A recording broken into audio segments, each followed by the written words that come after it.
അപ്പോൾ ഇന്ന് 2025 May 12 U കെയിലുള്ള കെയറേഴ്സും സ്റ്റുഡൻസും മറ്റാളുകളും PR കിട്ടാത്തവരെല്ലാം പ്രതീക്ഷയോടെ അല്ലെ ടെൻഷനോടെ കാത്തിരിക്കുന്ന ദിവസമാണ്. അപ്പോൾ ഇന്നാണ് ഇമിഗ്രേഷൻ വൈറ്റ് പേപ്പർ പാർലമെൻറ്റിൽ പാസ്സാകാൻ പോകുന്നത്. കുറേ ദിവസമായിട്ട് ഗോസിപ്പുകളൊക്കെ വരുന്നുണ്ട് ന്യൂസ് പേപ്പറിലും സോഷ്യൽ മീഡിയയിലൊക്കെ. അപ്പം പുതിയ ലോ എന്തായിരിക്കുമെന്നുള്ള പ്രതീക്ഷയോടെ എല്ലാവരും വെയിറ്റ് ചെയ്തിരിക്കുകയാണ്.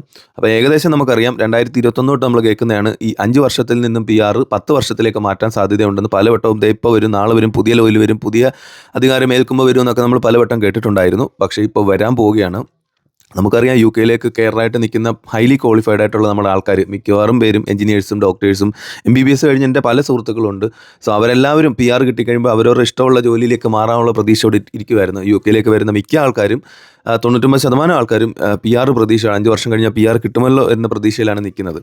സോ യു കെയിലെ ഹൈലി പെയ്ഡ് ടാക്സും അതുപോലെ എക്സ്പെൻസും ഒക്കെ കൂടിയ സാഹചര്യത്തിൽ ഓസ്ട്രേലിയ, ന്യൂസിലാൻഡ് പല സ്ഥലങ്ങളിലേക്കൊക്കെ ദുബൈയിലേക്ക് ഈവൻ പലരും മൈഗ്രേറ്റ് ചെയ്ത് കഴിഞ്ഞു.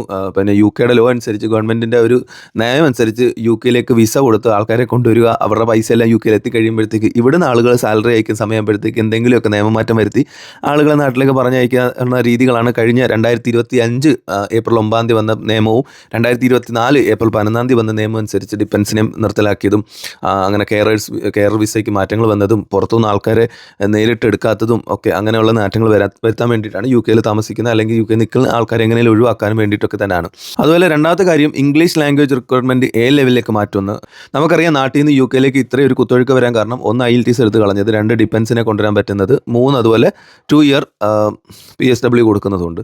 സോ അതിൽ IELTS ഇല്ലാത്തത് കൊണ്ട് ഒരുപാട് പേര് ചാടി ഇറങ്ങി പറ്റിയിട്ടുണ്ട്. സോ ഞാൻ ഉദ്ദേശിച്ചത് എല്ലാവരും ഹൈലി ക്വാളിഫൈഡ് ആണ്. പക്ഷേ ബ്രിട്ടൻ ഇംഗ്ലീഷ്, സ്പോക്കൺ ഇംഗ്ലീഷ് അല്ലെങ്കിൽ നമ്മുടെ ഡെയിലി ഇംഗ്ലീഷ് നമ്മൾ കൂടുതലും അമേരിക്കൻ ഇംഗ്ലീഷാണ് യൂസ് ചെയ്യുന്നത്. സോ അത് ഇച്ചിരി കൂടെ പാടായത് കൊണ്ട് എല്ലാവരും ഇങ്ങോട്ട് IELTS വേണ്ടാത്തതുകൊണ്ട് ഇങ്ങോട്ട് കയറി വന്നു. സോ അതും ഇനി ഒരു കടുപ്പിക്കാൻ സാധ്യതയുണ്ട്, ഈവൻ ഡിഫൻസിന് പോലും. അതുപോലെ തന്നെ വിസയിലേക്ക് അല്ലെങ്കിൽ കെയർ വിസയിലും മറ്റ് വിസ കാര്യങ്ങളിൽ ചെറിയ മാറ്റങ്ങൾ വരുത്താൻ സാധ്യതയുണ്ട്. ഇതെല്ലാം ഊഹത്തിന് പറയുന്നതേ ഉള്ളൂ, നമുക്ക് ഡെയിലി കിട്ടിയ റിപ്പോർട്ട്സിനനുസരിച്ച് പറയുകയാണ്. അതുപോലെ വർക്ക് പെർമിറ്റ് വേണമെങ്കിൽ ഗ്രാജുവേഷൻ മസ്റ്റ് ആക്കും എന്നുള്ള രീതിയിലും വരുന്നുണ്ട്. ഇത് ഏകദേശം 95% യു കെയിൽ അങ്ങനെ ഒരു നിയമമായിട്ടല്ല, അങ്ങനെയാണ്. വർക്ക് പെർമിറ്റിന് ഗ്രാജുവേഷൻ മസ്റ്റ് ആയിരുന്നു. ഇനി അത് ഒന്നുകൂടെ കടുപ്പിക്കാനാണ് തീരുമാനം എന്ന് കേട്ടിട്ടുണ്ട്. എന്തെന്നായാലും എങ്ങനെയൊക്കെ പിടിച്ച് നിൽക്കുക. അതുപോലെ യു കെ വിടാൻ സാഹചര്യമുണ്ട് അല്ലെങ്കിൽ നിങ്ങൾ ആരെങ്കിലും യു കെയിൽ നിന്ന് മാറി മറ്റേതെങ്കിലും രാജ്യത്തിലേക്ക് മൈഗ്രേറ്റ് ചെയ്യാൻ നോക്കുന്നുണ്ടെങ്കിൽ നിങ്ങൾ ഏത് രാജ്യത്തേക്കാണ് മൈഗ്രേറ്റ് ചെയ്യാൻ നോക്കുന്നത് എന്നൊന്ന് ജസ്റ്റ് ഒന്ന് കമൻറ്റ് ചെയ്യണേ. ആർക്കെങ്കിലും ഒക്കെ അറിയാൻ പറ്റുമല്ലോ ഏത് രാജ്യമാണ് ഏകദേശം ഇപ്പോൾ ഓപ്പൺ ആയിരിക്കുന്നത് അല്ലെങ്കിൽ എങ്ങോട്ട് മാറിയാൽ ഓക്കെ ആകുമെന്നൊക്കെ. Okay then bye, thank U.